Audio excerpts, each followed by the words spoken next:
welcome to Wilther the After Party. And in a surprise twist of fate, all four of us are here this week after we'd teased for so long that wasn't going to happen for about a month. We've all made it for at least a partial episode together. So I think let's start with a toast to that. We've truly done it. Cheers, everybody. Welcome back to the show. If you don't know me, I'm Liz. I am the chaos coordinator of this group of four that gathers every Saturday night to talk about the pop culture we love, and sometimes the pop culture that we have a lot to advocate around. And this week is certainly going to be a week of talking about cat protection rights, which you know we're infamous for around here. It's going to be a week about talking about representation. It's going to be a week about talking about New York for some of us. Maybe someone else on the top half of the screen. It's going to be a big week. I think we have a lot to say. So I hope you pull up a seat. It's about to get loud around here. Welcome back to everyone who we like to see in the comments every week. I see the tacos already flying. And hello to everyone watching the replay. We see you. Thanks for coming back and hanging out with us. Feel free to leave some comments below. We love reading what you have to say about the show. Marissa, you left some comments since you missed last week's show, and I feel like you want to clear the air on some things this week. I do. I was left in the dark about who the suspect of the week was last week because I was a little busy. And I have prepared a defense, and I will be delivering it later on in the show. We made a group chat without Marissa, which was like very shady of us to prepare for last week's show. So you would have full. You would see the excitement of it for the first time, like all of the other viewers, and I think you truly got the fan experience last week. Yeah. If you want to read my live, like, in the moment reactions, you can go on our Twitter page. I live tweeted watching the episode, and when we got to the reveal, I was shocked and appalled. The best part was Marissa being in our group chat being like, oh, you guys did a great show. Like, this is like so great. And we were all like, yeah, okay. How far in are you? Have you made it to the Only Murder segment yet? It was a great show. Well, it's going to be an even better show because we are all here and we're so happy to all be here. Sly, how are you doing this week? You're staying with us for the front half of this show. I'm here. I'm alive. Just barely. And you're queer, and you're a Jane Austen fan, and we're throwing the after party, are we? All those things, yep. Yep. All the things. A little things. short this week. And Alexis, you are here as well, and we were just complimenting your amazing coat off camera. Would you like to show it off for the crowd? Thank you. Big fan. It's a vintage piece. It's a vintage piece. It's vintage Pendleton. It's all wool. Pendleton was known for making suits, primarily women's suits. And they made a series of men's suits that were based around like these bomber jackets and Bermuda style shorts, which were like some of the only men's pieces that they made. The female pieces of this style were like blazer jackets with like shorter shorts. So this is actually a men's piece. But I did not care when I found it for $8. I want it so bad. Gender's a construct. We just need to acknowledge that JJ left a comment that is exactly identical to what we said in the first. That's how the conversation started. Which is funny because when I grabbed it and tried it on, I was trying to like think of what to compare it to. And I kept getting stuck on like, well, if Ned Nickerson was dating one of the Hardy Boys, like that's what it feels like. I skipped over Evermore. No, you know what? I love where your brain goes when you're making your pop culture references because you never start broad. You always go to the most niche circumstance and then you build out from there. I think it's one of your superpowers, honestly. Thank you. And I think that, I know you don't like to start, but when we're talking about what we've been enjoying this week, we once again see that exact same line of behavior where you drill down to the finest point and then build out from there. You started with the big con, moved to Miss Americana, and ended with Magic Mike. So before We'll let everyone sit with that, and maybe you'll tell the story of how you bounced back and forth between those two as you explain what you were enjoying this week. I don't mind giving it a start since I have a pretty short list. I do want applause. I want some tacos in the chat because usually I come to the show having enjoyed nothing over the past week. But I watched 2 shows this week that weren't mandatory for this show. Thank you so much. I'm very proud of myself. I Am Groot came out on Disney Plus, so we were watching some of those episodes. They're like very, very short, under 6 minutes each. So it's not really like watching a show. It's like a little snippet, and like they're cute. Moving on. That's all I have to say about that. Other than like how much did they pay Vin Diesel? But that's a side note about. Anyway, that's a rant for another day. When I finish all the episodes, I'll come back to that rant. I also watched Lock and Key, which season 3 premiered this week, but we were finishing seasons 1 and 2, so we can move into season 3 this weekend. It's a show that's filmed where I live, so it was, it's cool to watch a show and be able to say, like, I know where that is, and I know what that is, and I know they changed that portrait to something for the show, which was, that's kind of fun. And then the other exciting thing about the show that we learned while we were watching is that one of the head writers of this show was a writer on WandaVision. And the mom in the show is a redhead, and she's got a lot of trauma with losing her husband and wanting to keep her kids safe. And we were watching it going like, is this feeling like WandaVision because like she happens to be a redhead? Like, is it just like some weird acting similarities? Like, it's not. It's got major WandaVision energy from beginning to end, but the kids are the real superheroes. And it's a 10 out of 10 show if you're missing WandaVision, Marissa, and you're looking for something to slightly fill the hole in your heart. Marissa, I highly recommend watching Lock and Key. Marissa. And Marissa, speaking of you, you were in New York living everyone's dream life with the most iconic Instagram feed posts probably of all time. Your amazing grid of theaters you were in. What was your trip like? It was great. It was so much fun. I feel like the WandaVision hole in my heart has been full of Broadway, at least for the last week. I accidentally saw 5 Broadway shows. Only planned to see 3. Stumbled in. Yeah, only planned to see 3. I was with my family, so there were a lot of compromises about what other people wanted to see. So some of them were not my choice. But accidentally saw 5 Broadway shows. Got to see the Met Gala exhibits at the Met. I've never been in New York at a time where those exhibits are active. So that was incredible. If you're a dress history nerd like me, just one of the coolest things Alexis I've ever seen. is like drooling in her box on the screen. Well, I was just going to ask if you ate lunch on the steps of the Met, but I know what that answer is going to be, so we'll just move on. I did not.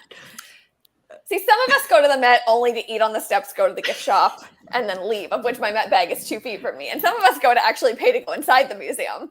Marissa. It was a family vacation. We were doing like family activities. But that was awesome.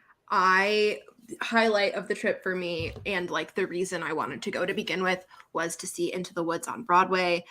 I got to see the full Broadway cast. It was incredible. And if you want to talk more about it, my DMs are open. Because I was blown away by the costumes. I thought the costumes were really stunning. Yeah, really unique in the photos you posted. Yeah. And you were up right in the balcony for it. It looked like you had a really good angle of the stage. Yeah, we lucked out. We were in the mezzanine, so we were like between mezzanine. Yeah, it was great. When we were like second row of the mezzanine, so we had like just a perfect like just standing above, basically, rather not like bird's eye. It was great. So I had a lot of fun. But I'm happy to be back on the show. I feel like I've talked too long. No, we want to hear about this is a Broadway fan show. It's like a sub niche of the after party. So we're all excited to hear about your trip. Perhaps at our next PowerPoint night, you can like rate all the Broadway shows you've seen or do something fun with all this new information you've gathered from this trip. Yeah. Something to consider for a later date. Or we can film it as exclusive content if y'all don't know, we've accidentally started filming exclusive content for you that we will drop someday in the future. So perhaps we could think about that for another time. But Sly, as our resident advocating for pro shots to go onto the internet, Okay. would you like to That start was the with that? smoothest sentence you've ever said. It's truly in my top 5. Would you like to both advocate for the pro shot that you wish to see in the world and share what you've been enjoying this week? I was a little thrown off by that because I'm a very strong proponent of most pro shots I don't like. So the come from away pro shot, incredible. Bandstand pro shot, incredible. Any other pro shot I have not liked. Oh So, wow. Okay. let me buy Bandstand as a pro shot. Anyways, this week I've been sick, so I haven't been doing much. But I have been reading. I wouldn't say enjoying, but I have been reading on the road, and there's a very good reason for that. A while back, JJ and I did a little live where I asked all of the questions I had about Supernatural as somebody who's only read Supernatural fan fiction and not ever seen the show, right? And so we're talking about On the Road because Supernatural is like based on that book, whatever. And the whole time I was like, I know something else has like referenced or been based on this book and I can't place it. And that was a really silly thing for me to not be able to place because speaking of Broadway, you know the song that literally every Broadway boy has done a rendition of, Run Away With Me? Literally the lyrics are, on the road like Jack Kerouac, looking back. And so then it was just in the noggin, and I was like, why not? So yeah, that's something. It's slow going, but it's going. It's honest work. I also read a trashy romance novel that you may or may not get more information on later in the show. So stay tuned for that. For a little tease. We love a little teaser. What a sneaky little tease. What a sneaky little teaser. And I also have been enjoying the new sweatshirt I just got that says, if queer romance is allowed. Shout out to Danielle. Yes. Because this is from her merch line. Speaking of merch line, there was also a special project that you were developing this week, which caused many screams to be elicited from the group chat. Shall we leave it at that? Yeah. I made some pretty cursed things that I'm very proud of. No Maybe you'll see warning, them in just the future. dropped them. Yeah. Nobody asked for it, but we said thank you very much. Alexis, how was your week? Fill us in on what you've been enjoying. While this fruit fly eats me alive. This is going to be a highlight reel of me smacking fruit flies off of me. Okay, continue. Well, I've been on Bama Rush Talk pretty consistently since it started. And the really interesting piece about that for me has been that this season, a lot of sociologists have come out to play and to kind of give their professional opinion on what these types of activities say about the performance of femininity in the South, right? Mm-hmm. And as someone who lives in the South, like that, being a part of that conversation and seeing that conversation happen has been really interesting, right? At the same time, my family was involved in some of the flooding in Eastern Kentucky, right? So there have been lots of complicated conversations about how rural life works in Eastern Kentucky. And The Big Con is a documentary series about a lawyer in Pikeville who embezzled billions of dollars. And so I was like, I will start this documentary. And I got a couple minutes into the first episode and decided that it was not something I could continue without my father, who was born and raised in Kentucky. Like, it's something he is going to want to be a part of.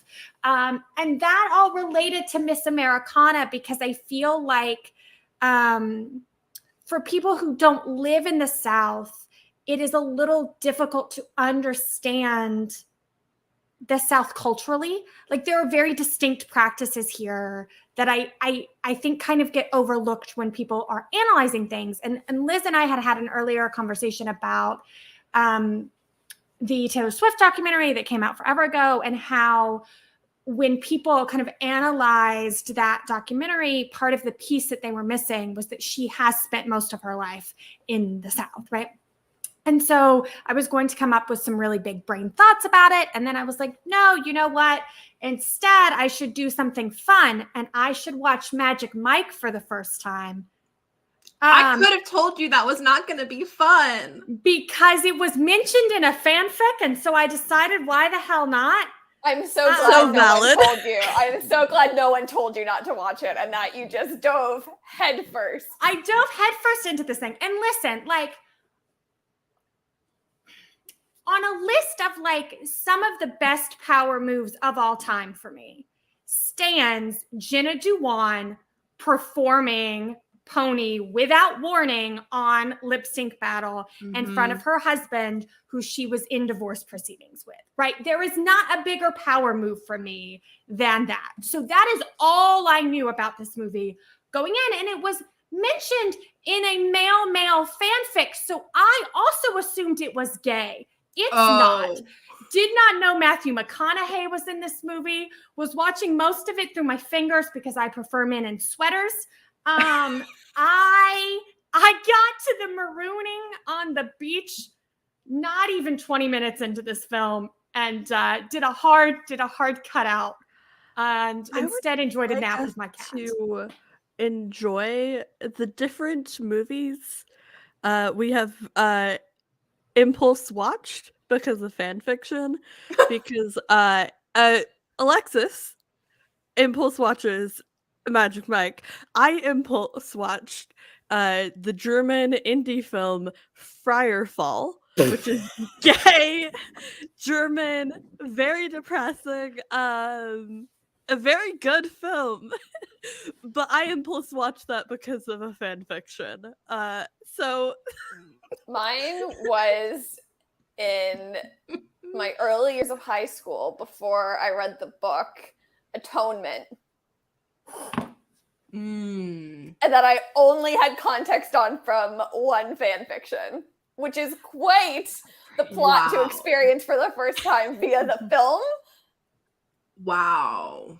I will say the one kind of redeeming moment about the whole thing was I then decided to wash it out of my brain by rewatching one of my favorite episodes of 911, which has an actual title, but I just refer to it as the Eddie Diaz is a dad episode.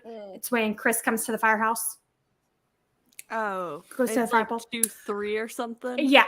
And right after the earthquake. There's a bit where they walk into the bar and everyone's like, the strippers are here. But having just watched a movie about strippers, I was like, the muscle mass on these men is entirely different than whatever the hell Matthew McConaughey was trying to pull off in Magic Mike. Like, not the same. The most unrealistic part of this episode may now be that people thought that these men passed as strippers. I don't think it's 2-3. I think it's 2-4. Somebody else can fact check that. But I'm correcting myself. I think that's a great transition point into revealing for our 911 fans that, in fact, I have been assigned a rant of the week that involves 911. And with that, why don't we transition to our rants of the week, and we can reveal what mess is in store for us this evening as I pull up our handy dandy clock app. Yes, so for once, I came into this week not having a rant stockpiled for the show. So I asked the group chat, obviously, what I should do. And I was informed that there is a rescue cat of 911 that I should give some commentary around. So my title for my rant this week is The 911 Rescue Cat, Captain Bobby Nash, perfectly describes the feelings of Harry Styles ticket prices. Marissa, what are you ranting about this week? Well, spoiler alert if you haven't watched the After Party episode 19, but I did not kill Bunny, and here is why. Sly?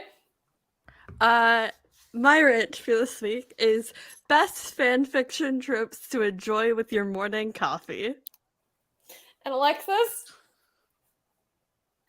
Hang on, I hit unmute and I lost my title. Okay. the resurrection of the Eddie Diaz spin kick. We have good form without Ronda Rousey. Welcome to weekly 911 rants in preparation for the season premiere. And the season premiere is coming up in About a month. Yeah, about September 19th, I think. Beautiful. The week of my birth. I love it. What a birthday gift. I think that we should all do 911 rants. Like, I'm giving one this week. Marissa can do hair next week. Like, this would be beautiful for us. Please. Oh my god, I need nothing nice to say Marissa about dissecting the fucking pigeon emoji. I need Marissa dissecting the pomade that has shown up in every fanfic I've ever read for no fucking reason. It's like, oh brother, where art thou vibes. Incredible. Marissa, are you taking notes for next week's rant? Yeah, I mean, right now I have nothing nice to say about anybody's hair on that show from what I've seen. So, wow. Okay, Owen Strand, you better get ready. You have 7 days to prepare. But let's start with the rescue cat. So I was told there's a cat. I was like, okay, it's a week of advocating for cats' rights. Why not this cat? This cat is really the essence of Harry Styles if he was a cat. I do think that the cat propaganda of 911 is a whole other topic to rant about, but I think this cat does perfectly describe how I felt trying to buy Harry Styles ticket prices. And for your reference, ticket prices are currently still over $500 for nosebleeds for most shows. So it is truly an upsetting experience trying to buy any ticket for any show. Exactly a week ago, these 3 people, my co-hosts and friends, decided that I should be the suspect of the week because I wasn't on the show.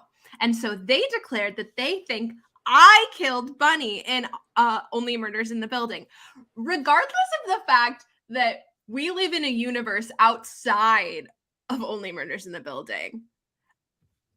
I have not been to New York in 5 years, except for last week. All right, so this rant was inspired by a text I sent to the group chat, and the text was a link to a fic, and then read, I just reread this fic and thought I'd share in case anyone else wants a little emotional devastation to go along with their morning. That fic was, of course, Lonely Houses Off the Road. It's a Captain America fic. You got a little dose of some psychological trauma. It's great.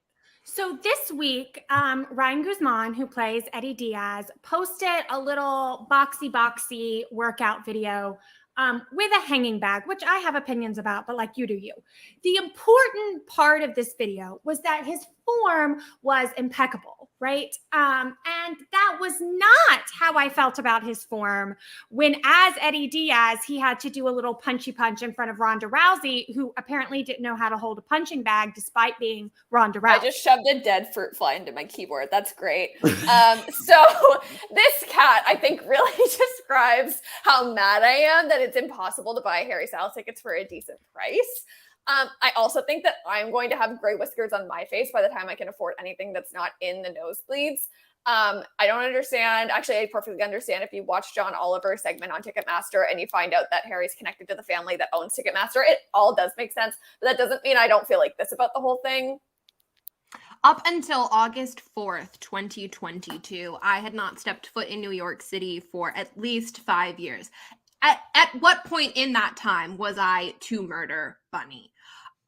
I don't know. Couldn't tell you.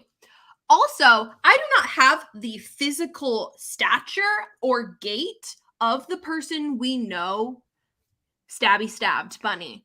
Okay, so I really don't appreciate being conflated with that person by my friends and co-hosts here. All right, so maybe like psychological trauma is not the vibe you're going for with your morning coffee. That's okay. I've got some other recommendations for you. How about a little Catholic guilt, right? We got the lovely fic, Jesus from Texas. It's a 911 fic. It's all about Eddie Diaz and his religious trauma and gayness. What else more could you want to enjoy bright and early in the morning? And this video excited me because it kind of gave me the idea that we may be getting more boxing, more punching on future 911 episodes. Now, 911 has a pretty complicated relationship with boxing for really no reason. I don't understand how a show with men who could do curls with me in one arm that takes place at a firehouse with cops hasn't gotten the boxing stuff down. Like it's honestly not that difficult. But Mac, your timing is thing- always totally impeccable for joining the show. Now, to continue with the cat rant, I was told that this cat looks like Ryan Guzman. So here's a photo of him looking sad, and here's a photo of said cat, and I can totally see it. I think that there's a lot of resemblance here, especially when you consider that's the face I made when the best tickets I could get for Harry Styles were the nosebleeds, but they were for Harry Ween, which was a little bit like, woohoo, I'll take it energy. And I get to go with all my friends, which is great. But much like this cat, I feel abandoned. We all know that I am Selena Gomez, and I have been Selena Gomez for many years. So why would I kill Bunny and then create a situation perfectly in which Selena Gomez could be framed for that crime? Why would I do that? I see no motive for this action whatsoever. If it pleases the court, I would like to present evidence that I didn't do it because I said so. So stop saying I did. Said so. If you don't want to read about like Catholic guilt, if that's hitting a little too close to home, I get it. How about a fic with the tag "so very soft"? We got Restless Dreamer, Stay With Me. It's a Harry Potter fic. It's dreary. It's post-war. It's 8th year. What else more could you want? Are some of the other tags PTSD and nightmares? Yeah, maybe, but it's fine. We're just hanging out. Lovely way to start your morning. What else can I say? Now, I will argue that the one thing that this show has done really well in regards to the punchy punch is Eddie Diaz's spin kick, which I have talked about on this show before, right? But I know everything I need to know about Eddie Diaz as a person based on the fact that that bitch decided to finish a fight with a spin kick for no reason. And you may be thinking, Alexis, how are you any sort of authority on... I'm upset is the moral of the story. This is how I feel about the whole situation. Just totally defeated. I want someone to wrap me in a warm towel and tell me that Harry Styles will one day do $20 tickets for every show and not just the promo show that ends up on Apple TV. Harry Styles, stop being a capitalist and make your shows accessible. You want this to be a safe space, but only for the people that can afford $1,000 seats. That's kind of weird. Treat people with kindness. Treat this cat with kindness. I stand. I hate when you do this. In conclusion, I didn't do it because I said so. And that's a fictional world. This is real life. Also, I maintain that the suspect of the week should and always will be Clint Barton. I don't think I need to say anything further on the matter. I think I've pled my case very effectively, and I yield to the prosecution. All right. So you're like, all of these are super like devastating. Well, so is the next one, all right? One of my favorite fics in the Teen Wolf universe is, of course, none other than There Are No Wolves in California, which is all about what if Styles has frontotemporal dementia. And one of the tags on this bad boy is author cries into cheap wine. And if that doesn't like fully encapsulate everything you want in a fan fiction, I don't know what does. You may be thinking, Alexis, how are you any sort of authority on being a dramatic martial arts bitch? And to you, I would say, because I am a dramatic martial arts bitch who came with costume changes to her martial arts classes, right? This is the thing. Spin kicks don't even exist in Muay Thai because they are not useful. The only reason that you use a spin kick is because you want to prove to somebody that you can. That's the only reason you use one. I'd like to hear more about reasons why you would use a spin kick.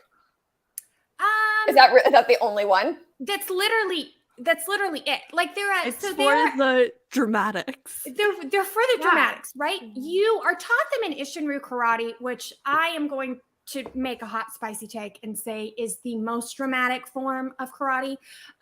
You don't use them in Muay Thai, which is more practical. So honestly, the only time people use them is like when they're in, like if you're in the UFC, you see them when people like know they're going to win and just want to rub it in. If you're me, you use them when you're sparring and the conversation has started with, you must be new here. Do you want me to show you what blank is? And, you know, then I usually end that sparring match with a spin kick just to prove my point. Valid. I once convinced an instructor to ask me out by flicking my pigtail because I wanted to prove a point. And then when he did it, put him on his ass with a spin kick. I mean, that's the only reason you use one. They're not, you don't want to turn your back to anybody in a fight. So the only time you're doing like a pretty fancy spin kick is when you're Eddie Diaz or me and you're trying to be dramatic about it.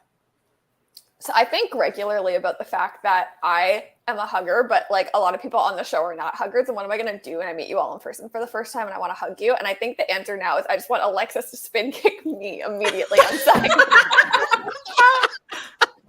They require so much setup. Like, and then set it up. I will fly to you. Like, just give me a time and place. You have to do like a double step back and like a pivot and like I'll stand there. Just a whole thing. Tell me what to do. Set it up. Give me a time and place. She'll just be like a human dummy. Yeah, exactly. That's the only way. That thought, when I thought that thought, I was like, oh, that's going to be so funny. And then as I started saying it out loud, I was like, oh, wait, this might be a little far, but it's fine. Liz really said, I want to be on the receiving end of this violence. I do. I will say that someone who watches our show, I will not call them out, but someone who watches our show is in a group chat with me about 911.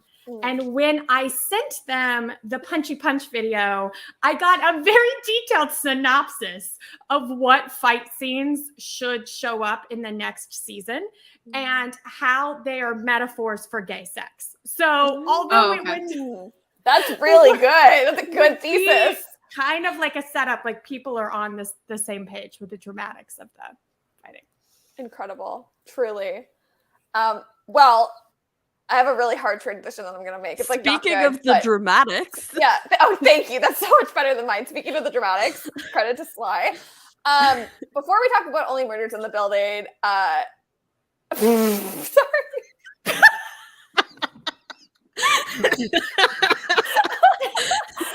Oh, whoa. Wait, what? Full pause. Alexis, what is this? So, okay, I will say, yes, Sylvan may have been my fight buddy for a while. Oh, wow. Another time I was being, this is not Sylvan, but another time I was being dramatic was this moment right here. And the reason for that is that there is literally no reason to do the gun fold that way, except for my legs got to do more twisty stuff in the air. And I thought that was cool. So that's how I did it. And that is something else that Sylvan has been on the receiving end of about 6,000 times. Yeah. Sorry. Incredible. Okay. That's a whole other episode worth of content right there that we don't have time to dig into tonight. But what we can dig into tonight, speaking of being dramatic, as Sly said, last week we showed you some of the TikToks we've been sending back and forth. This week we are opening the door to the group chat and all of the chaos that has taken place. And to everybody watching, as we reveal some of the texts that were sent, it is your job to guess who sent the text. And for everybody on screen, and if you want to play along in the comments for this, you can as well.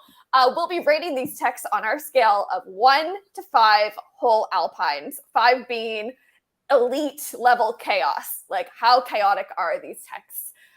So as we read these texts, let us know who you think sent them, and let us know how chaotic you think they are on a scale of 1 to 5. And if it's your favorite text or you're a big fan, make sure to toss some tacos in the chat as well. Shall we just start from the top of the list, Sly? Do you want to go one for one with these? Since Sly did a great job organizing the show this week. A round of applause to Sly for getting us fully put together here. Thank you. And with that, Yeah, we can start with the first one. let's start with the first one. When I tell you blank should die in a ditch for not respecting my marriage. Oh no, I'm so sorry, hun. The first one is not that. That's from the old show. That's The from first last one is. week. Oh, well, I gotta that was know. a dramatic way to start. Why is that in the folder called text from the group chat? Because there was already a folder called text from the group chat. I see. Thank you. I don't know what you're looking at. I'm just here to have fun. Oh, it's good. All right, have fun and guess or tell us what you think of this text reads on a scale of 1 to 5 chaotic alpines. I gotta know, was the DNF because of the serial killer part or the tentacles part? I saw this message at a glance. The group chat was really firing off at this moment, and so I don't have any thoughts about it, other than like, yeah. To me, this was a 5 out of 5 chaos moment. This immediately disrupted every train of thought that was going through my mind. The world stopped spinning, like my coffee was stationary in hand when this text was birthed to the world. It's a 5 out of 5 alpine from me. Alexis?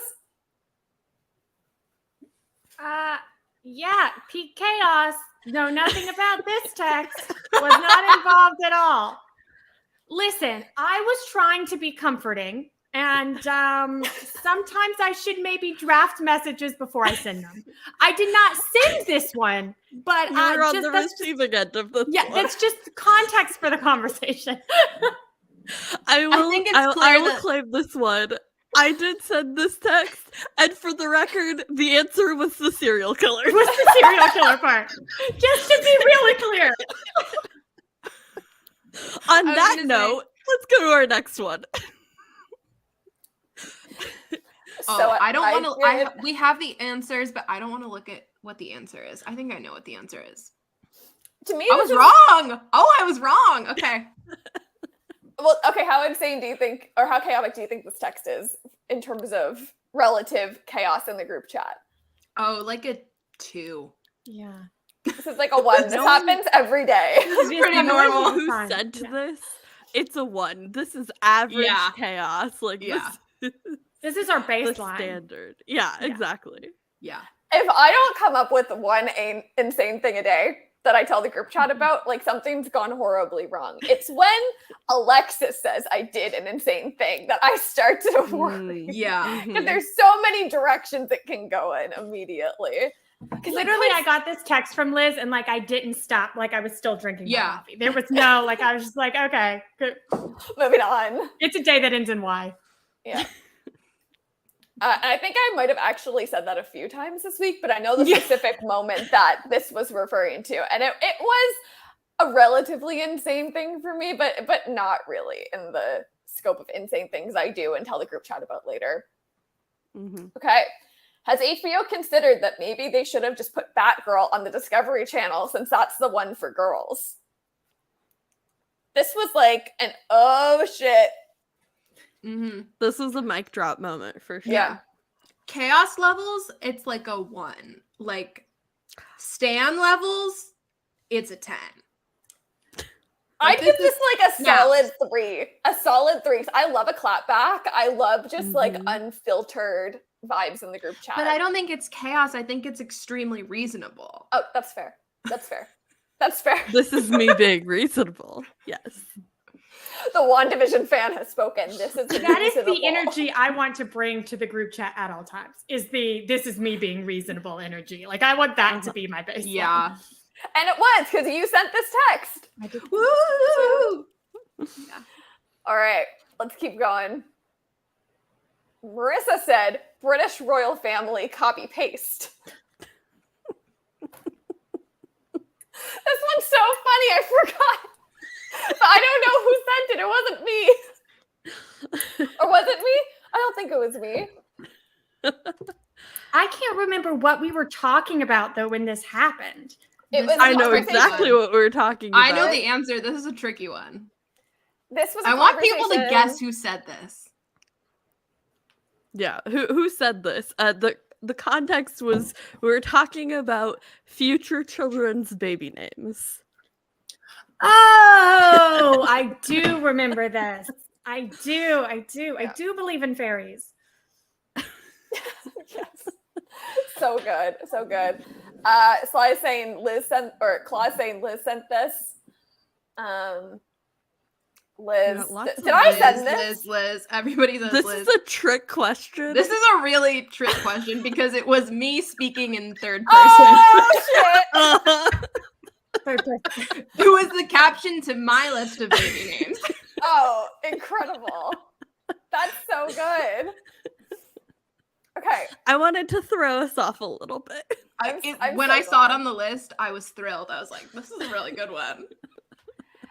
That I would actually give like a solid 3 because it's chaotic to try and remember who sent that text and when it was sent. So it's got like a chaotic undertone to it for sure. All right, next. Sends photo of fire truck outside home, living the 911 dream. I think that in terms of themes of conversation in the group chat, fires, fire trucks, fire people, firemen specifically do come up frequently. Anything under that umbrella is like a relatively high theme for us. Yeah. I would say this is like a chaos level 2, honestly, because we see a lot of emergency services in our group chat. We really I was going to say, the amount of times a text message has been sent that's like, there's a fire here, there's a fire truck, or like, I'm in the hospital. Like, I feel like it desensitizes the chaos of this moment. Yeah, we have an unproportional number of emergency situations to people in the group chat. Yeah, we really do. To the point they don't even alarm me anymore. Yeah. Yeah. JJ says Liz. It was me. And I immediately started giving commentary on the performance of the people that arrived and not explaining why there was a fire truck outside the house. And I did have to rewind and say, oh no, everything's fine. And then proceeded to give commentary about how I didn't think it was up to 911 standards, but that's fine. All right. I just want my hair to be goth and spiky. This is a 5 out of 5 for me. I never expected to receive this message. I'm so intrigued. Who does this message reflect for everybody watching? Who sent this? I actually forgot about this one. This was one that It was a fleeting moment, but it was a powerful moment. It held weight. Yeah. Really stuck the landing. Okay, everybody agrees it was very chaotic, but who sent it? Marissa! You can do it. Your hair's short enough. I could. Marissa for sure said that. Wow. This is a little bit of a trick one, though, I think. Is it? I think it's a redirect for sure. Yeah, if you don't have the context, I don't think it makes any sense. Correct answer. In fact, Alexis. So Drake what is was For good the at this record, does game. not actually want her hair to be goth and spiky. I was referencing something. Is there more context you'd like to give, or just leave it at that? I was referencing the fic we will not name that I experienced for the first time last week. That this good recorded content we're banking for everyone to receive later. This started with something about like my hair having very mid-back energy today, which I think is also important to that context. Yeah. All right. Next. Oh my God, I love Colin Farrell in that. I don't remember who sent this. I'm also not looking at my notes. I 100% know who sent this. I think we should provide the people what that is. This was talking specifically about Daredevil 2003. If that gives away the answer of who sent this. To me, that 1000% gives away the answer.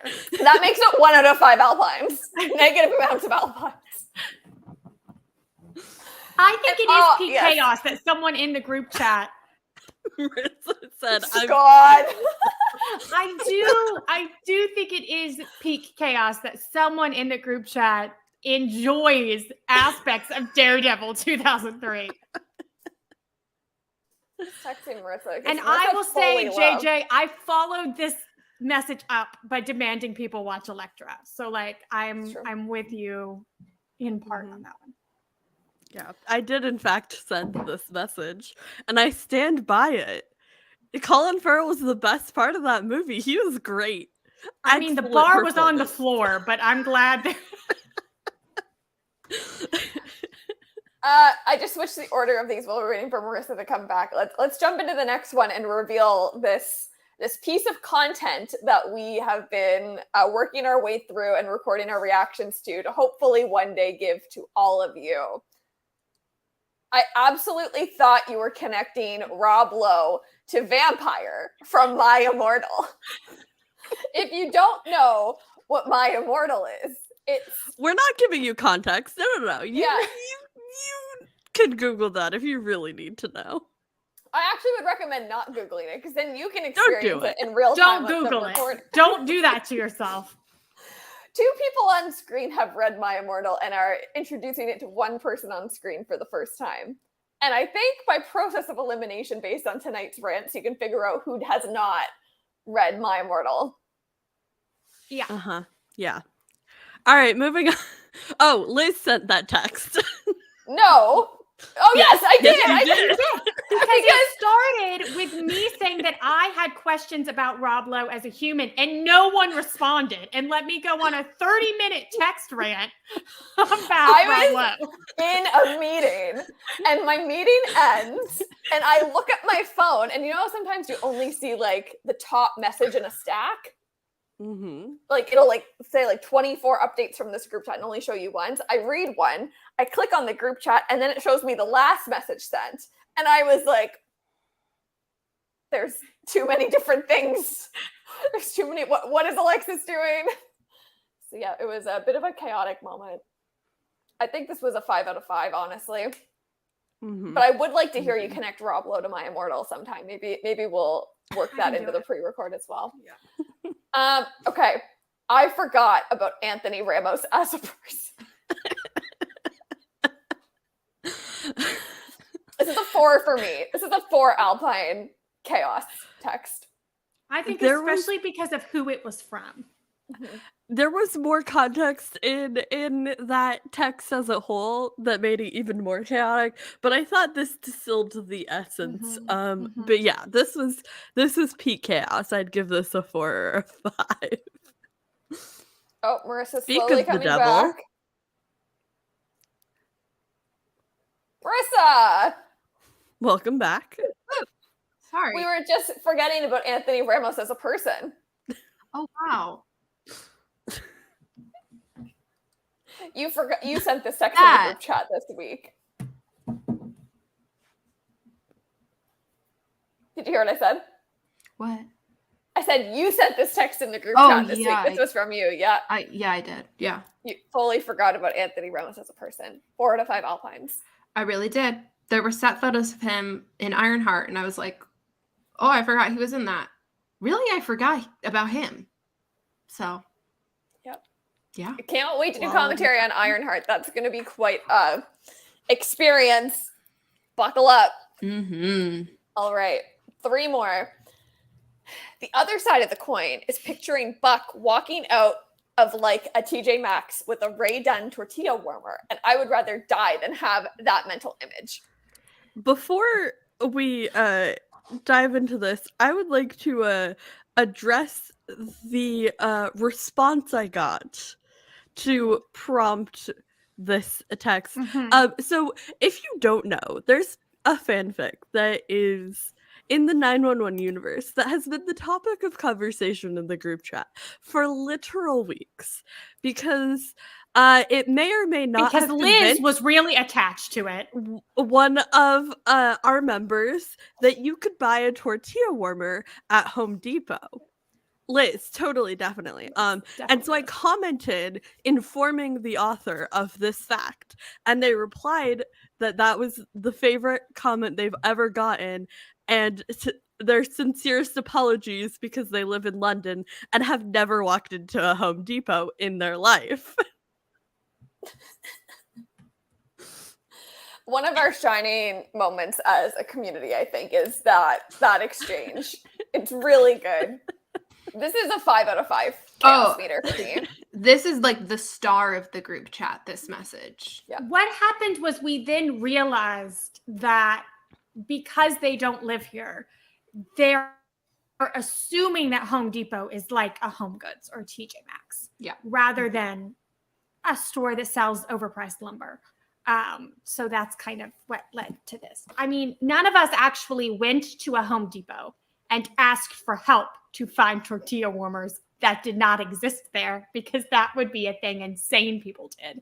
But nobody is insane in our group chat. Yeah, there's very mentally healthy. Mm-hmm. Nobody would need a ceramic pale blue tortilla warmer that badly. But you know what we might need is Claw's edited Alexis picture. Why do you hate me? What did I do? What did I do to you? DM it to us on Instagram and we will play it on the show immediately once we have a chance to see it. Send it to us, Instagram DMs. We would love to see. Okay, let's end this game and then talk about Only Murders in the Building. I believe legally it should still be morning until 2 p.m. I think that's very reasonable. I don't think that's chaotic at all. This is like a 2 for me because I'm in full agreement. In my mind, I didn't even like consider that it was daytime until 4 p.m. today. So, yeah, I'm fully in agreement with this. Yeah. Marissa did send this text. I did, yeah. Yeah. And I do believe this wholeheartedly. And an important dynamic that we revealed on Twitter this week is that Alexis and I are always the first to start the day together. We have a cute little morning chat, and then Sly wakes up West Coast, the furthest, like, distanced wise from me specifically. So, Sly is usually the next person to chime in. And then Marissa, who is very much not the furthest away by time zone, is always the last to wake up for the day and chime in. I will say, I often wake up at around like 7 or 8 a.m. my time because my phone is constantly buzzing with text from the group chat. I have been woken by the group chat before. Yeah. That's why my do not disturb turns off at 8 a.m. and I turn it back on. I will say Liz calls it a cute little morning chat, and it is usually about like world geopolitics, embezzlement. Good morning. I just learned this about the Tennessee school system, and I'd like to explain it all to you in detail. I'm like, great. Let me know like right 8 o'clock in the morning, I'm like, Liz, do you know how immigration works for British actors? Here's a podcast about it. Yeah, it's great. It's really good.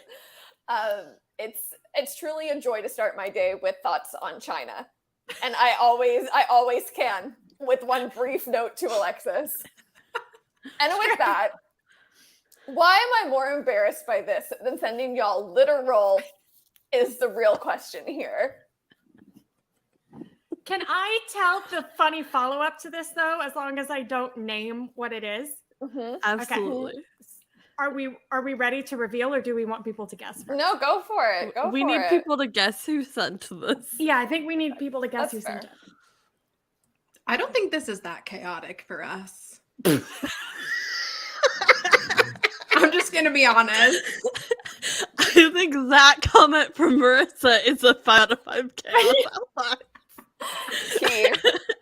I think this is the epitome of chaos in the group chat. I've just received the edit from Claw, and I think that it deserves to be shown on the show. It's truly a joy, and oh no. Let's do the reveal first. Yeah. Okay. Of who sent the text? Mm-hmm. Yeah. No, nobody has guessed. Let's hear some guesses in the chat. And then we'll reveal Claw's iconic edit of Alexis with spiky goth hair.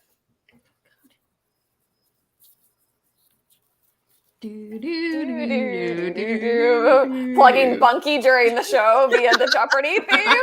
Our brand. Love that. I will say, shout out to Bunky because Yes. I can have a like half-formed thought and randomly like send Bunky like, here's this like thing that I'm going to be thinking about, and Bunky will reply with like paragraphs of taking all of the things I'm thinking and putting them into words, and then also adding their brilliant commentary. And honestly, it's the best thing ever. If you're not messaging with Bunky, you're missing out on some great conversations. The group chat or the comments are saying Sly and Marissa. Definitely was not Marissa. No. This may or may not have been in reference to aforementioned trashy romance novel. Yeah. Yeah. Sure was. I have, without shame, straight up sent the group chat a fic that includes the PWP tag, without being fazed by it, but mentioning which trashy romance novel I was reading, that got to me. Yep. So, and I tried to be comforting by revealing some facts about myself I perhaps should not have revealed. But the best follow-up was when Sly sent me the book they were reading. It turned out to be a book I read last week. So there was really no shame because I had already finished it. Yeah. Which also, to circle back, was the same conversation that we got our first question of this game from. Yeah. Yep.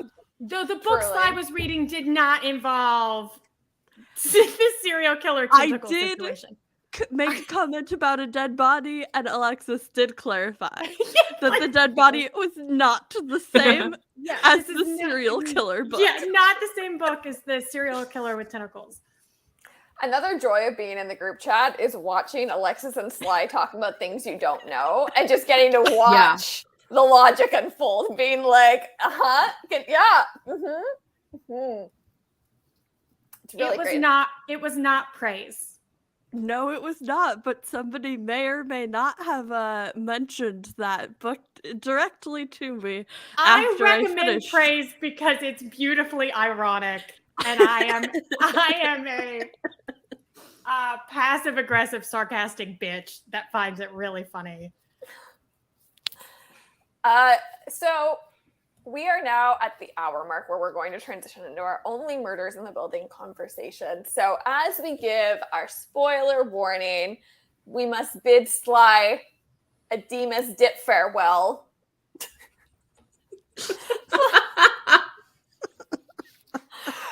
Before we do, Alexis, have you had a chance to see Claw's incredible edit of you? I have. Shall we show it to the crowd briefly? I suppose so, yes. Incredible. Oh, wow. It's truly art. Hi, camp. Is this photo from Alexis? Are you wearing those glasses? It must be a screenshot of you tonight. I'm like, where'd that photo of you come from? But it's that must be you this episode. Yeah. This is a 5 out of 5 Alpine, I think, in terms of the chaos level. Oh, peak chaos levels for sure. Yeah. Marissa, truly. I humbly request that this makes its way into some form of meme on the show account. Only if all of us get edited with spiky goth hair. So everybody pose. I cannot be alone out there. Everybody pose for a screenshot. Jesus Christ. I cannot take you seriously. Incredible. All right. Hey, we do have like headshots available on our Instagram if anyone wants to edit us that way. It's true. I also feel like if I'm going to be edited with spiky goth hair, like the same treatment needs to apply to my cats. Oh. Mm-hmm. Yeah. And Tommy and Sassy Blake on Instagram. Yeah. And this cat, please. Bobby Nash. Captain Bobby Nash. Captain Bobby Nash. Yeah. Yeah. Yeah. So glad. When I pitched that to Liz, I thought she would gloss right over it. And it truly made my night that Liz was like, oh no, I can do something with this cat. I saw this photo and fully it all came together at once in my mind. I was like, this cat is a Harry through and through. Understood the assignment for Love on Tour. The boys were posting some really, I guess, objectively sexy workout videos this week, but I also discovered the cat existed. So like, I was like, well, there goes that. I love it. And I there was a comment earlier in the chat from JJ with how they should incorporate the cat into the show, and I fully agree. 100%. Yeah. And with that, needs to be rescued and like carried on has to be a shoulder. whole plot. Yeah. Yep. I love it. We are going to transition to our Only Murders conversation. So Sly, tell the people where they can find you on the internet. Sly, you can find me everywhere at SlyCloneMC. You can find me yelling about Bad Buddy and Transplant while 911 stays on hiatus on TikTok Lives Thursday nights. You can find me yelling about all of the non-MCU Marvel movies when we get back from hiatus, kicking off season 2 in a couple weeks on MC University on Point in Progress.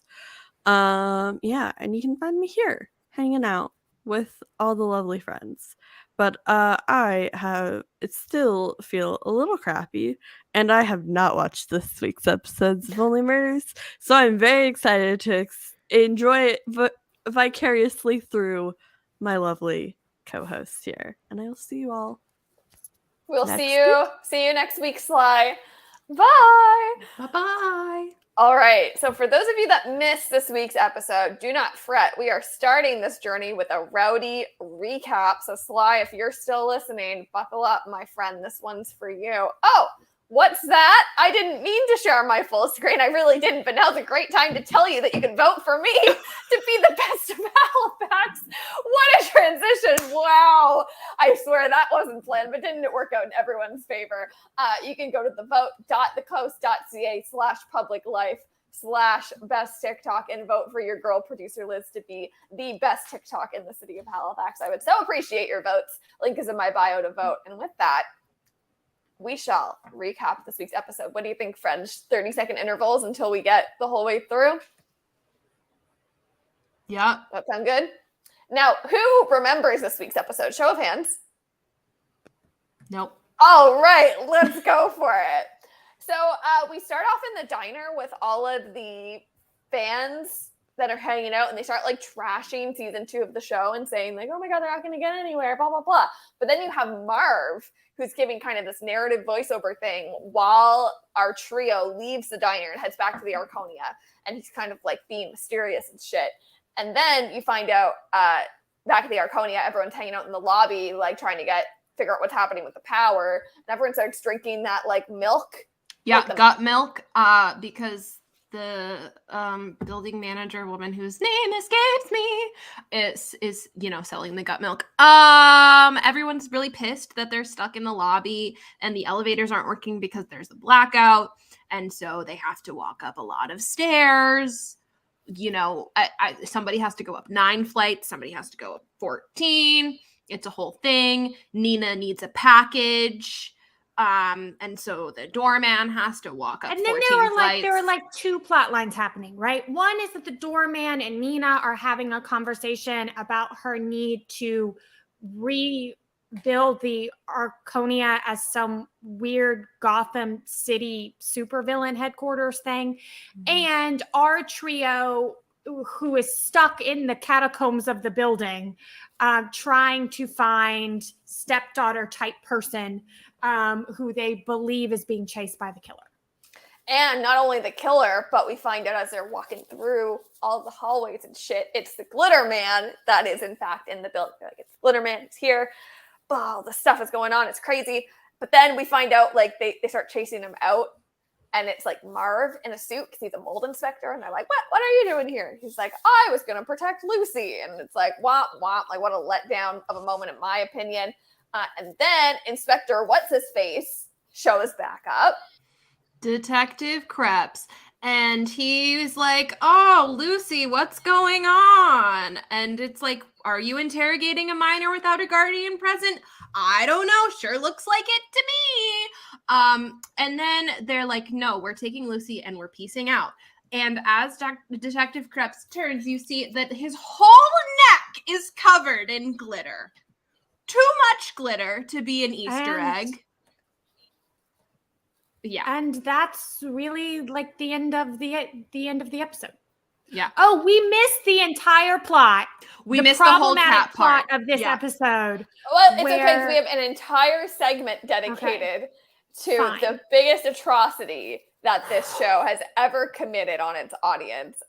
Truly upsetting is not even the word for what they have done. So before we go to the suspect board, and before we toast and we do all the different things we do every week, right now, let's have the conversation. Alexis? Okay, there were two factors here, right? One is that I don't know what licensed therapist felt in any capacity that it was appropriate to imply that the important aspect of somebody's life was menial. To utter the words, there is more to life than cats, I think is just a major breach of ethics. And then, which is aside from the fact that like Howard clearly has a life, because being the assistant director of anything at the New York City Public Library is like an incredibly prestigious position. Like clearly life is happening for this man. But honestly, to me, some of the lowest human beings on Earth are those who are willing to give up their pets when they are faced with an inconvenience. These are animals that you have adopted to take into your care willingly, and it is inappropriate and quite frankly cruel to toss them aside so you can have a different life just when you decide that you want it. So to me, for Howard to say, listen, if I send my cat off to live with someone else for a month after a couple hours with you, will you date me? Is just the lowest of lows. And I had earlier posited that Howard was a suspect because I thought maybe Slevlin had committed the murder to get to the bird and that Howard was protecting Slevlin. But it is clear in this episode that Howard does not care about Slevlin that much, especially since he was annoyed with Slevlin for not eating cold food. If Slevlin has always had warm food, why the fuck would she want to eat cold food? If your soup is always warm, why would you want to eat it cold? Listen, I have a cat who will only drink warm milk, and he cannot have warm milk because cats are lactose intolerant. So I put his specially formulated cat milk in the microwave in a special container and hide it behind mine so he still thinks he's getting real milk, because that's what a parent does, you bastard. Also think it was a major miss for the show to show us how cute Slevlin was in this episode. She's such a like dainty, precious little cat. To show us that and then be like, nah, this man who is allegedly a hyena in Lion King on Broadway is worth more than this adorable little cat. I have to say one thing in Howard's defense. Tread carefully. That man is a cast member of A Strange Loop on Broadway. And I did see A Strange Loop on Broadway while I was in New York. And he is exceptionally talented. This is only strengthening the case that you did it. Yeah, when? Exactly. Months ago? Well, you're defending a possible killer right now, live. Oh, I don't think he did. And Alexis said last week that she thinks it is a team up effort here, that like multiple people were involved. So my new theory, Marissa and A Strange Loop / Lion King hyena were in cahoots. Listen, I am just going to say that If we were, I would know his name, and I don't know his name. while not all are psychopaths, there is a large middle of the Venn diagram that connects EEEs with psychopathy, right? And one of the trademarks of psychopathy is not caring about pets, Marissa. I knew that was Marissa where you right were now. going. Marissa right now, live, caught. I care about my pets.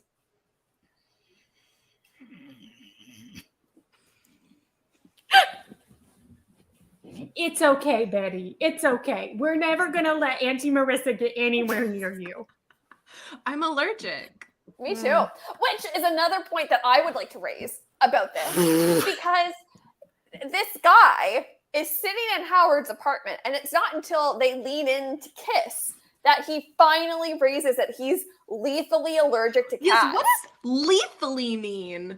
Yeah, I also was. If you were confused. lethally allergic and in a room with the cat, you would be dead. Like, I you know- wouldn't be able to be on that floor. We I know as soon complained as I walk into a house that has a cat in it, immediately upon like breathing in the air, I know that there's cat dandruff, cat hair, there's cats around me. So for him to be able to sit on a fabric piece of furniture for a very long time, there's no power, so I doubt there's any air circulation either, which can sometimes help. Mm-hmm. Well, and we complained, there were complaints in the previous season that they couldn't use their fireplaces because the way the building was all connected, it would trigger what's his name's asthma. So if the building is all connected that way, there is no way a man who is lethally allergic to cats could live on that floor, let alone. Why is he living in a pet's building? Yeah, team. Like, live in a no pets building, my dude. And listen, the knit of that sweater was such a knit that it would hold cat fur. Lint doesn't even, like, cat fur doesn't even start getting off my clothes until the third or fourth lint roll. I don't know how 2 lint rolls is doing anything. Not sufficient. No, not at all. And he made a comment that it was freshly cleaned. Didn't he say that? Was it new or was it freshly washed? Remember, he's like Howard? yeah.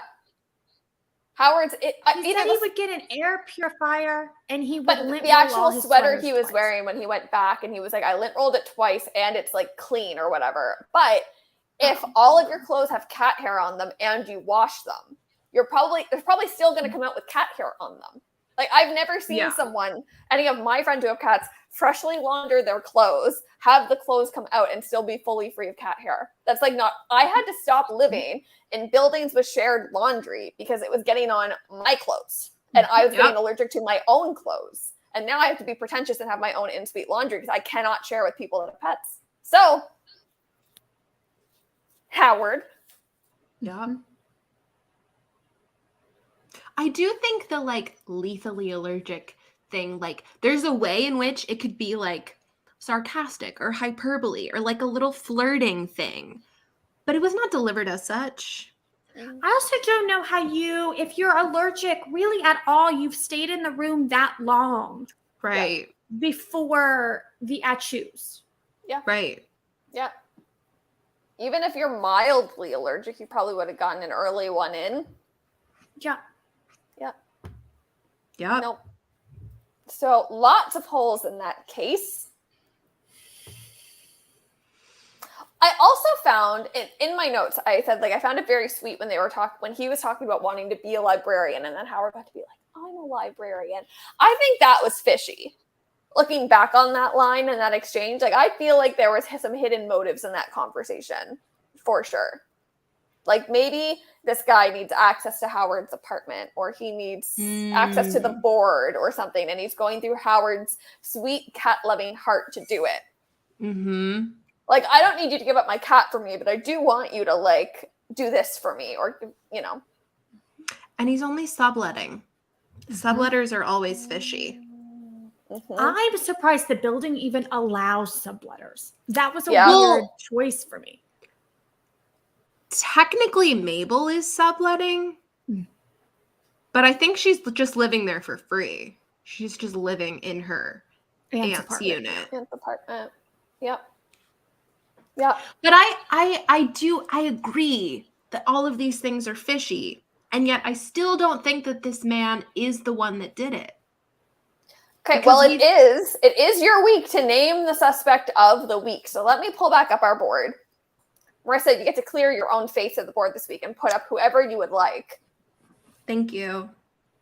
Who would you like to replace yourself with as the suspect of the week? Well, I would like to propose that the suspect of the week, the person that killed Bunny, is the giant from Into the Woods. Okay, that's tea. Why? Well, Into the Woods is just like front of mind, but also there was a lot of Broadway references this episode. Where's the direct quote? Oliver called himself a luminary of the American theater, just as one Stephen Sondheim is a luminary of the American theater. The giant in Into the Woods, goes after the vulnerable, really was really only looking out for their own agenda. Into the Woods is, there's a lot of themes about children and parents and fatherhood in particular, which is a theme of this season of Only Murders. And I just feel like it makes sense. The giant is in New York. I'm not. So, yeah, I think the reasonable suspect is the giant from Into the Woods. I can get behind that. Thank you. Alexis, what do you think? Oh, I had another defense that I totally forgot about. I'm so sorry. The giant is never seen in Into the Woods. It's only alluded to, and we haven't seen the killer yet. It actually, like, we've seen who we assume to be the killer. We've seen, suspects. We've seen the frame of who we assume to be the killer, but we've not actually seen the killer. And so we're just alluding to that individual, just as Into the Woods does allude to the giant. Alexis? I rest my case. I mean, I think it's a good option. I think the giant also typically has a lot of like fee-fi-fo, stompy energy. Yep. And we got a lot of that in, the catacombs. So I'm gonna back Marissa up on this one. Yeah. And we said it was like a team effort, so he could be working with Jack, or he could be sending someone up and down that beanstalk to work for him. Well, the Jack and the Giants really have more of an antagonistic relationships, but the Giants there's two Giants and they're married, so it's still teamwork. Yeah, still a team involved in this. Yep. I also think it's very, like the Giants thing, it's typically that like something is being stolen from them. Yeah. We don't know how Bunny originally got the painting necessarily. Oh, yeah. Like it could have been, that the painting was somehow stolen this is from good. the giant. Yeah. Yep. That's I love that. That's a strong theory. Yeah. Yep. I love it. Okay, the giant from Into the Woods, official this week's primary suspect. Now, Alexis, you did want to remove Howard from the people who could hurt Bunny's side of the board. Yeah. He's earned his way off, we believe. All in favor? Into the dumpster. Oh, sure. And now we are free from that anti-cat happy home person. I am attempting to pull up my notes here and failing because my mouse is frozen. I love that for me. Well, while we let our board simmer, why don't we do some toasts to what we did enjoy from this week's episode? Because even though there was a lot to yell about, it had some fun moments. So, Marissa. Yes. Would you like to start and give a toast of the week? I would. Let me just make sure I'm remembering correctly. Yes. Okay. I would like to toast to Mabel saving the dips. There was a big sacrifice to leave those dips on the stairs. And as they were running away, she snatched them back up. And so cheers to her for looking out for her friend. Damn it. Once again, my cup isn't. Oh, there we go. Cheers. Or, okay, that's fine. That's fine. They're off screen to Marissa. There we go. Cheers, cheers, cheers. Alexis, what was your toast of the week? Finding new therapists, what the literal fuck. Okay. And I also don't think they have a regular like client provider relationship. I think I would argue just neighbors, which is that even less ethical. Yeah, thank you. To me, that is even less. Yeah. Okay. Well, Yeah. on a totally different note, my toast was to Selena getting to sing. Selena gave us a little few bars this episode. I was very pleased to hear her sing in any capacity. So, cheers, Selena. A great week for Selena fans, I would say. And I love Selena in blue. I think she's very beautiful in blue. I like when she wears a blue sweater. Yes. It was a stunning outfit. Yeah, the outfits this season have been remarkable. Yeah, true. And I like the way they're doing her hair as well. Yeah, she's looking great. Yeah. Some what the fuck moments of the week. Alexis, I feel like we're unclear on what you thought about this week's episode. Would you like to clarify your stance? Yeah, I'm just gonna read. Can I just read my WTF moment? Please. Yeah. Okay, hang on. You were going to give up your cat for a man, you monster. Yeah. +1. What the fuck? What the fuck? Absolutely. Mine, I forgot to write it down, but my moment is that Steve Martin said this week that this is probably going to be his last acting credit. Like he's kind of done. He thinks this is going to be his farewell from his career. And I'm very sad about that. What the fuck? Why would you? Why? He didn't say this season though. He just said this show. So this show could go for 7 more years. Yeah. Sorry, that's what I meant. Yeah. So I also feel like people say that and then they do end up coming back. Like I could see him going back to SNL for like one night in the far, far future or something. But yeah, that didn't. I was about to say, to me, that has very UFC fighter energy. I don't know how many UFC guys have been like, I'm retiring, and then like a year later, they're set up for like 6 fights, and it's like, man, Paul Felder, that was a really long retirement before you literally came back to fight somebody else. Right. Yep. Marissa. That was so much glitter. Like, it was an insane amount of glitter. What the fuck? Why is your entire neck covered in glitter? That was either just like a blatant Easter egg that was like they were like, look, he's the glitter man. Or it's like a fake out and he's like pretending to be the glitter man to like get more information or, throw the trio off their trail. It's just like it was an insane amount of glitter. And like 24 hours later, like I have spoken several times on this show about how you can remove glitter with duct tape. And I feel like the Google search could have revealed that to him. So what the fuck? That was so much glitter. Would your skin not get itchy? Would your skin not start getting like irritated? And it would like, it would come off. Like it would rub off, like his coat jacket, like his coat collar, it would rub off on. It was like truly like from like temple to shoulder. His whole neck was covered. I was like, that too much glitter. Yeah, I think the believable part of that whole thing to me was not the glitter, but was that it is an issue in policing that police officers often moonlight as security personnel. So like I can see that connection. Like I was like, it was believable because of that. To me, like it makes sense that he would also be security on Coney Island or whatever. But truly an insane amount of glitter. Yeah, absolutely.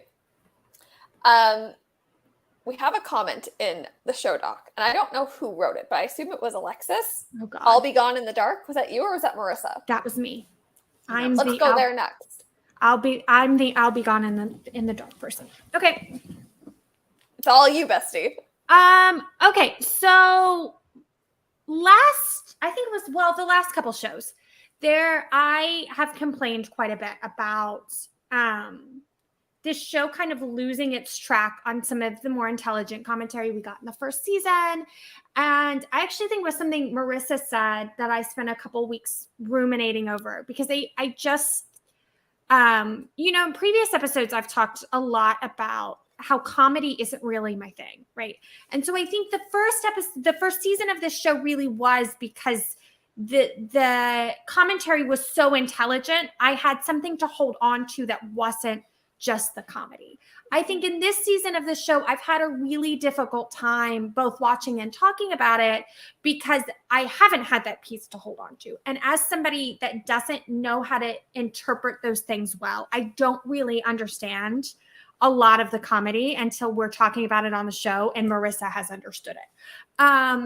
But I thought that this episode was interesting because not only did it confirm that they were still taping the podcast, which honestly I hadn't been sure about for the last couple episodes, but there was also some interesting dialogue about the 6th Avenue slasher.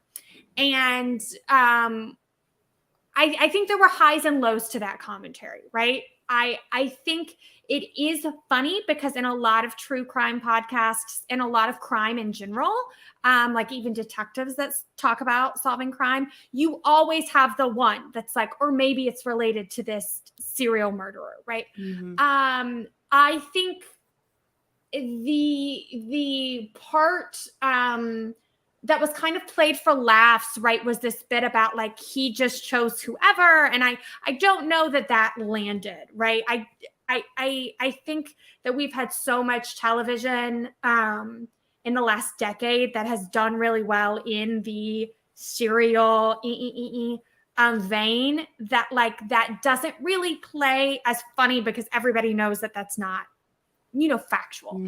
But it did remind me a lot of I'll Be Gone in the Dark, which I do recommend watching, even if you're not into true crime, because it is just a really powerful, interesting story. But it's about a woman who was really focused on helping solve crimes and documenting her experience about it. In such a way that she was really focused on kind of taking away the sensationalism of true crime and coming at it from this, like, I can help standpoint. Like, my brain does these things in a different way. I can help. And the case that she was involved in was the at the time, it was the East Area Rapist case. And that case was eventually solved.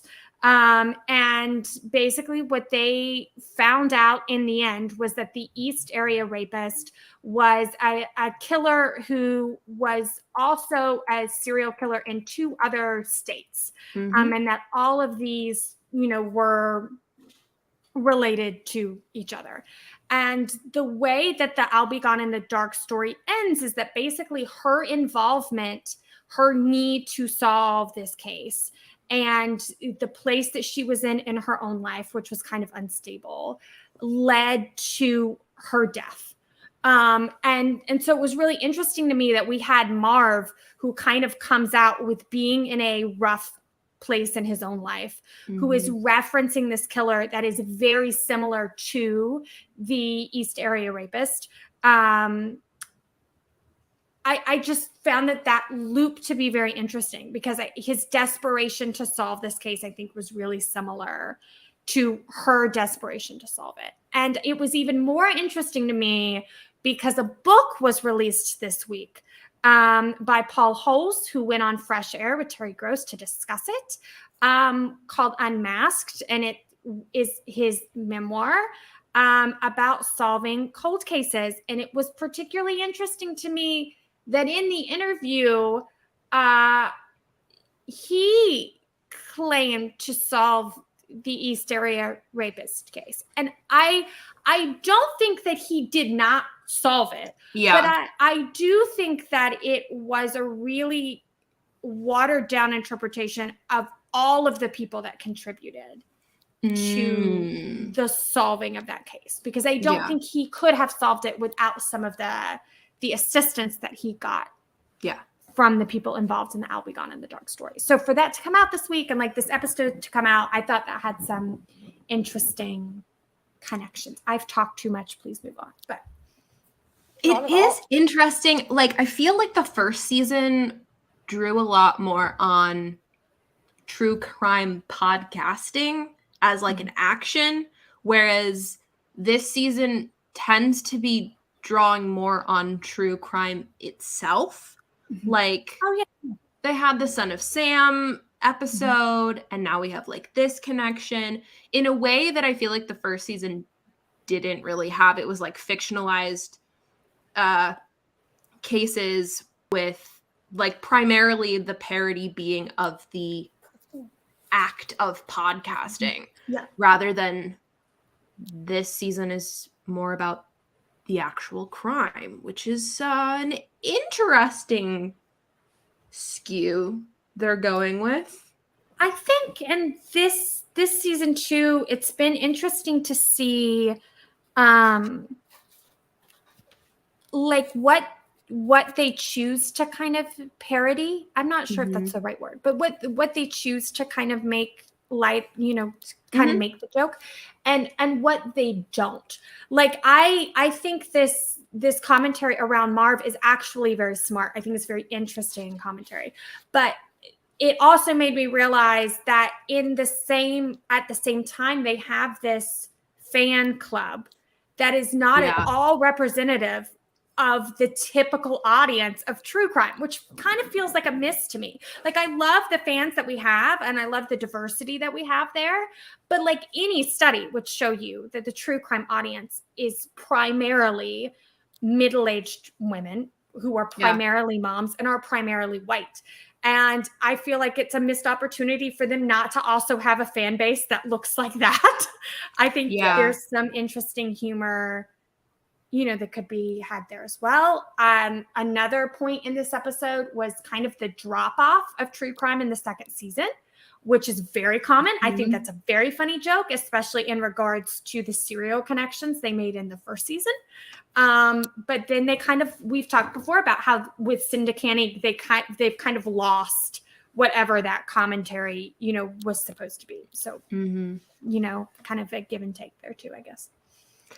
The second season comment was also like weirdly self-referential in a way that they have like continued to be throughout this season. Like, they keep talking about, oh, it's like always difficult when you get to a second season, or like that'll happen once every 3 or 4 episodes. Like, they really like talk about episodic television without talking about episodic television. And so that comment was also weirdly, I was like, that's exactly what we've been saying of like, we have no clue where this is going. Like, are they trying to make a comment about how like, we know we've been setting up a bunch of stuff that doesn't connect yet. I think it's going to take a lot of work to tie this show up nicely in the next 2 episodes. And at this point, having finished episode 8, is it a 10 episode season? I think it is. Yeah.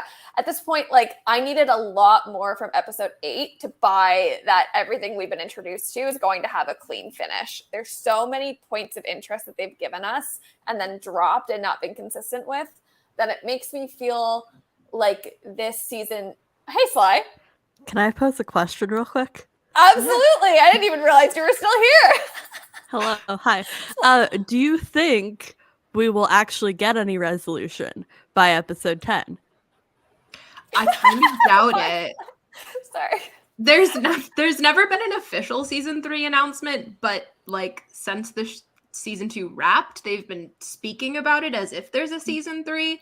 So I kind of doubt that there will be any answers. I think there might be an arrest made, but I don't think it will necessarily be in direct relation to Bunny's murder. No. I think Marissa always wows me with her knowledge. Like I come on this show and always leave, and I'm like, why? Claw is is Marissa right. fixing They this? have announced. They have announced They season have. 3. That was actually a while ago. My brain is just a little fuzzy. Sorry. Please continue complimenting me. No, you're so smart, and you analyze media in a way that my brain could never. And in reference to your point about the self-referential second season, which I had not thought of until you said it.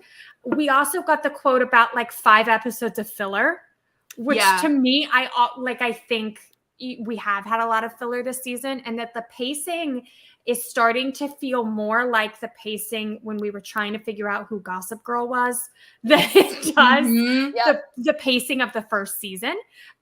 So I've gotten to the point where I really don't expect. My hope when this season started was that it would be like the first season, in that this mystery would be tied up, but it would directly relate to like the next mystery. And I think maybe this will end with us finding out. I think we are going to find out that multiple people are involved. And I think it will end with us finding out who one of those people are. Gossip Girl is such an interesting comparison to make to this show. Like, as soon as you said that, my brain like lit up like a Christmas tree. Not only because I love talking about Gossip Girl, but what was fascinating about that show that I think relates back to what y'all are saying about like the stakes continuing into a season 3 is like they spent season 1 setting up stakes of what Gossip Girl meant, and then introduced us to these subplots that were so interesting that we didn't have to care about who Gossip Girl was. The stakes that just had to keep emerging themselves to us to keep the plot pushing forward. Like by season 4, we're way more invested in who Serena's going to date next than we are like Gossip Girl, but Gossip Girl's still instigating drama for us to like attach to, which is like kind of why the gimmick of the show works. Because it doesn't matter who Gossip Girl is, because they've done such a great job fleshing out these other pieces for us to like latch our teeth into. But with Only Murders, if that was the intent, like the follow through is horrible, because the stake isn't like minor interruption to one's life that can be somewhat overcome with social consequences. It's murder. So the stakes are so high always that like to drop them and bring them back and drop them and bring them back is like giving me whiplash as a viewer. Like to go from Selena self-realizing in Coney Island to like the catacombs of the Arconia being chased around by a murderer trying to save your daughter, like that's the slowest run for your life, by the way. Just the slowest. Stop. They took a break before they're like, okay, well let's sit down for a minute. I'm like, your daughter is being chased by a murderer and you're gonna take a hefty little break. Like, yeah. There was, and I put this in my notes, but there was a commercial for me that kept playing on Hulu at each commercial break. And it's this iPhone sitting on a counter, and the iPhone is vibrating because messages are coming in. And it pauses, and you think the iPhone's not going to fall off the counter, and then it buzzes again and it falls off. And to me, that iPhone had bigger stakes than we got in this episode. And I think part of that, too, is because, like, for me, Lucy being in peril, there are no stakes to that. Because so far, the murder has not affected our trio. Our trio has not actually been put in any sort of real danger. And I think that a way to have solved that would be to like actually accuse Mabel of the crime, set a court date for Mabel, and somebody has to post bail. And so Mabel is on, like, there were all of these things that you could have given us stakes that really would have affected our trio, but you didn't. So I don't believe that the murder is actually going to touch anybody related to them. Like, I don't actually believe that they would kill Lucy off, because they haven't really killed off anybody that really deeply affects where our trio stands in the story. Yes, Liz. So I have to say, if that is what you want from a story, you would love Lock and Key, because they establish in the first 5 episodes that they are not afraid to go further than you would think, and that they will be ruthless every chance they're given to make a harsh choice. So if you're looking for a show with guts, I have to say, like, going from a show like that is so unapologetic in what its characters will do, to this week of Only Murders felt like such a stakes letdown and such like wimpy writing. And also the edge I feel that we got in season 1, to go back to a point, Alexis, you made earlier, like the edge of the show in its commentary on podcasting as a medium at this point is non-existent to me. And that was so much of the fun of season 1, was like, it was more of a commentary on how far people will go for their medium, that like, I don't actually think the crime of who killed Tim Kona was ever really compelling. It was compelling to watch them do commentary on it and make it salacious. But the actual story was only interesting because it was seen through that lens. Yeah. I think the slow running through the catacombs would have been a lot funnier if they were carrying a boom mic. And like hitting it off the wood. Yeah. I love that. But which is the now kind of that they energy film they gave everything us on their phones, it's like, and like, let's be real. We make TikToks. The audio on your phone is not great. I don't think you want to make a podcast out of that. Like, imagine if they had given Charles a tiny mic. Yeah. Right? And he accidentally set it to chipmunk mode. Like trying to use their iPhone mic, but they don't know how, because you know, they don't know how to use anything. Or, you know, like Oliver Putnam really hitting those P's into his mic, and you just get feedback on every P. See, So we're good. funnier than the show. Yeah. I did write in my notes this episode that these jokes aren't funny. Like, I didn't like understand the point of half of this episode. It was really disappointing. Yeah, my notes were a little bit chaotic. Oh, like there were so many things that I felt were lazy, like Lucy opening the fridge during the power outage. If you live in a city that often gets power outages, I feel like you were scarred as a child. Don't open the fridge. Did anyone hear that growing up? Oh, yeah. Like, we constantly lost power from thunderstorms, and like I have that in my head, like, don't open the fridge if the power's out. So to see Lucy immediately open the fridge, I was like, put real context into your stakes. It's not just batteries for your lights. It's like there's so much else that goes into it. And like, even, I don't know, like, what was the other thing? There was another point this week that I felt like was super lazy and made me just kind of like roll my eyes. Oh, Nina's only arc threatening to fire the elderly doorman and like kind of having a play on ageism. I was like, that is such a lazy way of showing that Nina's an asshole. Like, it's not great commentary on elderly getting pushed out of the workforce. I don't understand her role in any of this. No. And where is husband? She is married, is she not? Yeah. Is he taking meetings with Dana White? Like, where is he? He just I think he did it. I am fully convinced he did it. I'm fully convinced it was him. I would not doubt it. Honestly. And I think he's going to go for Nina next. I mean, with the way they keep like reinforcing how much Bunny means to Nina and like how much she looked up to her, and like that's like the only thing Nina's ever talking about. Yeah. I would not doubt it. I think that Nina's going to have a change of heart and want to keep the building, and then he's going to be like, nope, you're out. And that's going to be it. Mm-hmm. Yeah. I really want, this is getting totally off topic, but I trust you to be able to reroute me. I would be satisfied if in episode 10, we find out that the gut milk was poisoned and that this entire season has been a delusion. That they're all just like laying around, like Bunny's body is still on the floor. Like Mabel is just passed out in the pool of Bunny's blood because they've been drinking spiked gut milk for a season and a half. That's incredible. Yeah. That's what I want. I also, just really quickly on the gut milk thing, I guess I was going to say it's like inconsistent what they choose to reintroduce in the second season versus not, because they gave no context to the gut milk in this season. But as I'm thinking about it, they haven't really given context for much that's been reintroduced. They didn't really give a lot of context for Zoe or like why Alice's installation was so creepy. Like, I guess they just aren't doing that, which is like, the fact that we haven't gone back to Alice fully yet is like, yeah, where is she? absurd. Well, and I feel like all of the plot lines that have stakes for me, like the Alice thing, right?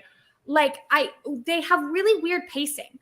Like it was weird to me that like, why would you introduce the genetics storyline and then drag it out with really like no sort of substance for 3 episodes?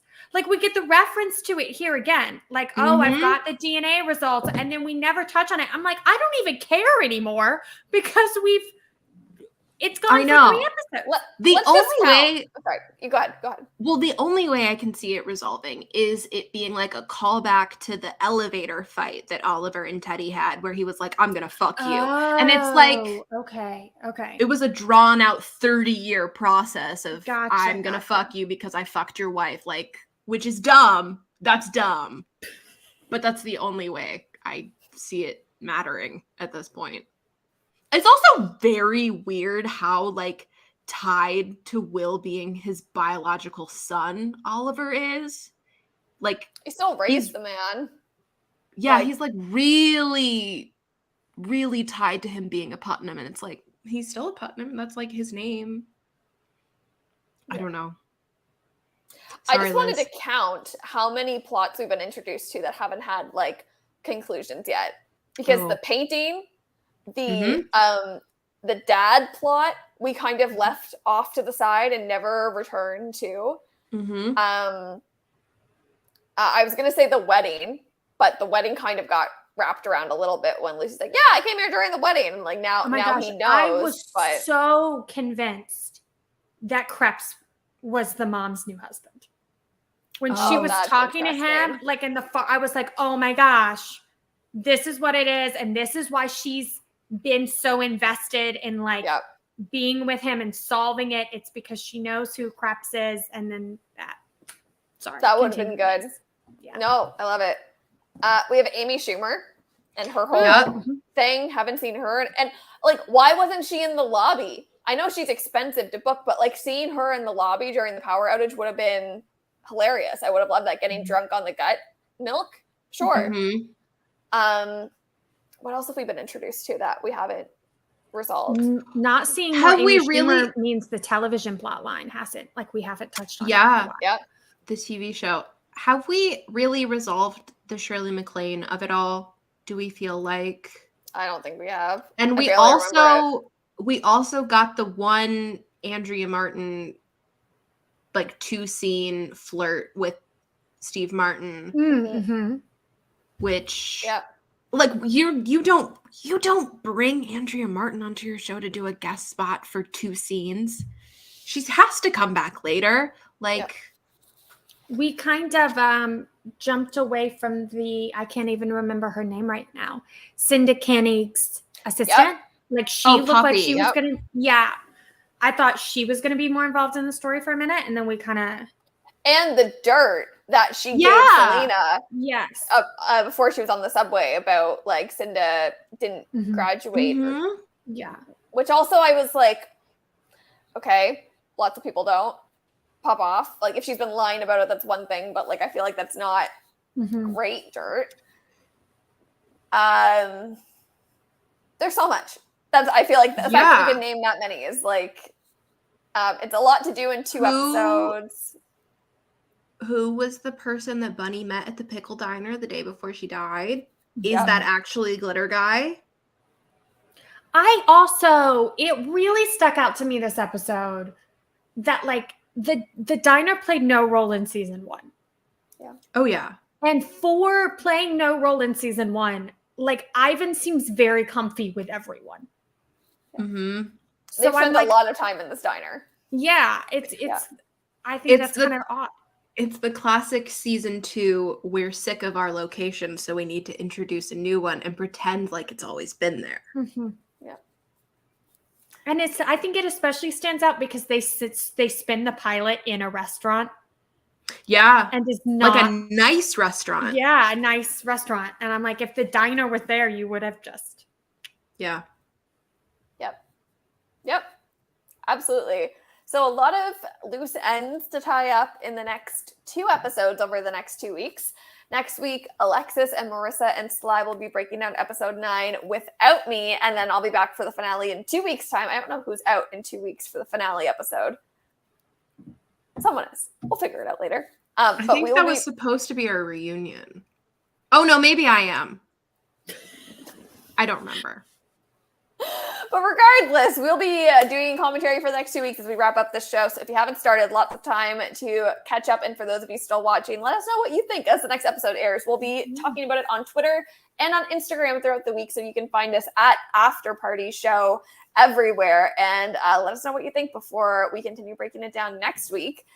But with that, friends, we have made it to the end of our time together for this week. As we sign off, why don't we share some things that we think have flown under the radar? I have nothing because everything that I watched this week, I very proudly talked about. And I thought I Am Groot would be my point of conversation, but I don't have a fully formed positive thought about the show yet. So I don't really want to give any commentary on it quite yet. But you can find me everywhere at Producer Liz, where I am starting my Andrew Garfield internet interview breakdown series, which is going to be very fun, coming to you over the next few days. And I'll be posting the link so you can vote for me. If you want to vote for me for Best TikTok, you can find that on my stories as well. And don't forget to come share your questions or things you want me to break down in pop culture in the weekly Tea Time with Liz on my Instagram stories. Sly coming in with the schedule for the next few weeks in the chat, since Sly really is the EA of this show. She-Hulk premiering next week. We'll be also talking about that next week. So if you want some feminist, non-dude bro commentary about She-Hulk, this is the place to come. Bring your friends. Let us know what you're thinking of the show as it premieres next week on Disney+. And with that, Marissa, where can the people find you? Hi, I'm Marissa. You can find me on TikTok, Instagram, and Twitter at Missabobissa, where I talk about theater and wigs and most things available on Disney+, but also a lot of things available on HBO Max, which is what I want to talk about as my under the radar very quickly. Because while I did spend last weekend in New York City, since then I have accidentally watched 4 BBC comedies with the exact same cast. I will be talking more about that on my TikTok in the coming days, but I did just want to shout out like the BBC comedy library available on HBO Max if you're in the US. It's great and I highly recommend it. I wish more BBC comedies were available in the US. I have watched Stath Lets Flats. I've watched We Are Lady Parts. I've watched, I'm currently watching Ghosts, the BBC version, not the CBS version. And I just love a BBC comedy. BBC, like BBC 3, maybe even Channel 4. Like we're talking Not Your Parents comedy, kind of like TV 14 at least. So not a 6 o'clock BBC program, but I love a British comedy. And that's just what I wanted to shout out. Love that. Maybe you can post some links or some screenshots on the Instagram story so people can find the shows you were referencing. I can if you want, sure. I don't know how passionately I recommend all of them yet. Okay, take some time to sit on it and then let us know. Yeah. And Alexis. Hi.